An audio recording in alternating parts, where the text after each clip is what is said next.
Walls. Defenders and the besiegers trying to bring them down. Every game has its defender and attacker, a noble hero and the despotic villain trying to depose them. The shared enmity knew no limit. Too much hate, too much blood had been shed to reverse the path leading to this moment. Both sides were experts in war, fighting alongside each other many years before. Both legions schooled in the same base aspects of warfare, yet where one had an affinity for construction, the other reveled in destruction for its own sake. Both similar, both different.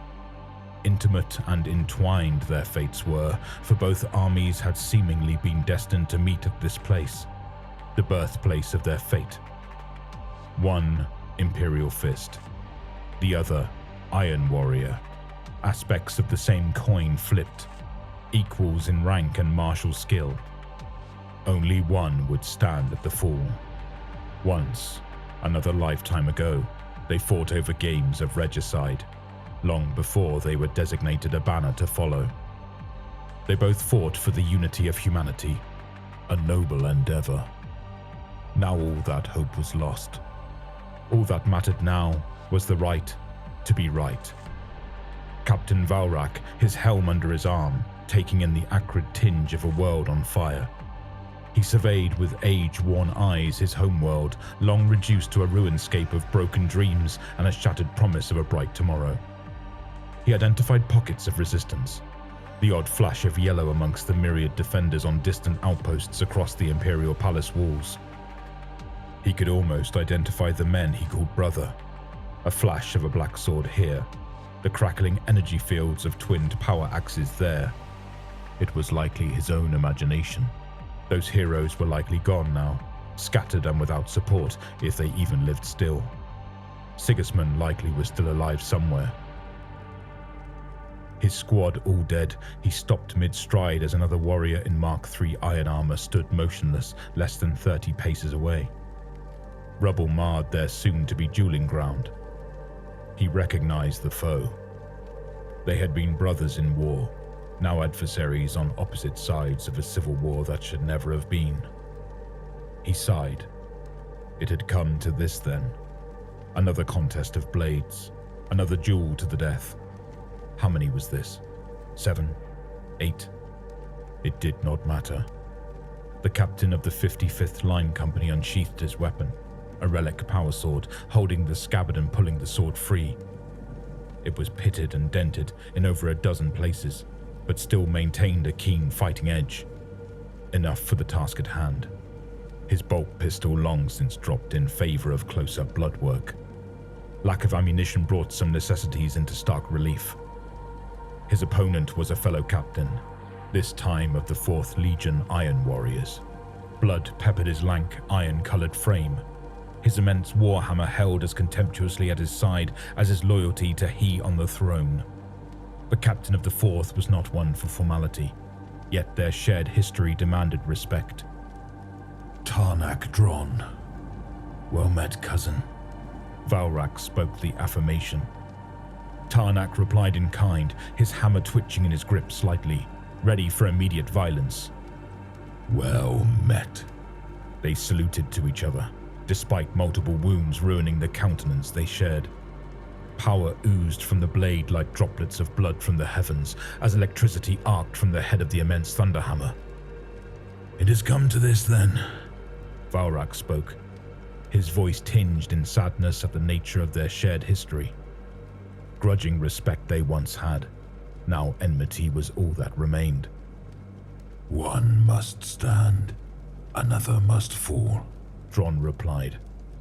We have a score to settle, Valrak spoke, recalling their last engagement. They had dueled twice in the past, both to first mark. Both shared a victory each.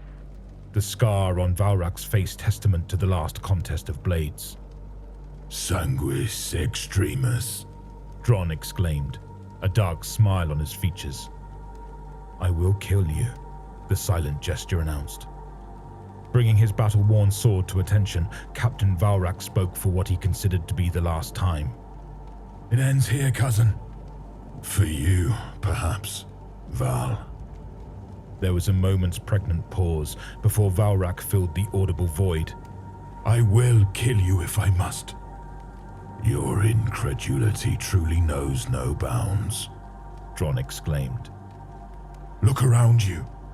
Look at our home. Valrak gestured to the ruined citadel where they spent much of their formative years together as youths, tolling to survive harsh winters and worse among the throng of humanity. Much had changed. Much was the same. It smells the same, Dron mirthlessly remarked. Valrak looks at his foe with contempt. Of death. The 7th Legion captain considered the first move in this final game of regicide he would play with Tarnak Dron. This time, they would not trade pieces over an ivory and jet playing board or marks in practice cages, but mortal blows, all the while treading on the shattered edifice once known as a crown of light on top of the world. Cracked stone replaces marble pieces, opening gambits and ruses traded with counter thrusts and decapitating swipes. Now, more so than pride, they played for life. Enough words. The hissing, baying spittle growled from Tarnak Dron's ruined lips. Valrak sighed, letting the blade swing down and up to his side into guard position, and gestured for his once childhood friend to approach. The Iron Warrior, smiling darkly, stepped forwards into attack position, ready to launch at post-human speeds towards martial embrace. Combat stims flooded his body stems, preparing for battle once more. Death to the false emperor! Valrak, not letting such words stand unanswered, replied with a charge. For the emperor! The battle had lasted shorter than expected. Valrak, an exemplar of stoicism and control, the opposite to the brutality of his opponent. The sideways hook with the thunderhammer was easily sidestepped, before a returning upwards cut removed a hand from his opponent. The power field rendered the limb a smoking stump. The controlling hand fell to the ground, and with the hammer cumbersome to wield one-handed, was slow to respond to the blow. Valrak spun as his opponent's momentum carried him 2 steps forward. He brought his long sword down in a life-ending arc, falling across the power pack of his foe, severing power cables and exhaust venting. The abused power pack sputtered as power feeds gutted and died, rendering the older Mark III armor fatally damaged. It was a known flaw of the Mark of Warplate, given the enhanced armor plating to the fore. Ideal for assaulting enemy positions, but not for dueling battles. A flaw the Imperial Fist had abused to his advantage. Tarnak Dron staggered as power fled his frame, slowing his movements.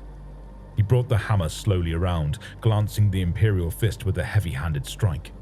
If it had been enhanced by the empowered fiber bundles of the armor's internal systems, such a blow would have caved in the legionary's torso. The impact merely drove air from his lungs. Kicking out at the exposed knee joint, Dron was driven to one knee, but punched up with the ruined stump of his wrist, a roar of defiance garbled from his failing Vox grill. Power ebbed from Dron's frame, bringing him slowly to heel. No warrior should suffer such an inconvenient end as to be limited by his failing warplate. Yet no pity or remorse was shared. They both knew the time of martial patience had long since been abandoned. Death was the only recourse. The upwards thrust of the ruined limb rocked Captain Valrak back a step, giving Dron the space needed to attempt to stand. He would not have the time to take another swing, encumbered as he was. Dron tried in vain to bring his hammer up in a defensive block, just as Captain Valrak turned the weapon to one side with his pommel. The Iron Warrior was helpless as the Imperial Fist drove the point deep into the chestplate of his foe with both hands, skewering the Iron Warrior where he knelt. Pinned in place, blood erupted from Dron's gorget as he drowned in his own vitae. The warrior looked up at his foe, dropping the hammer, removing his helm as words failed him at the last.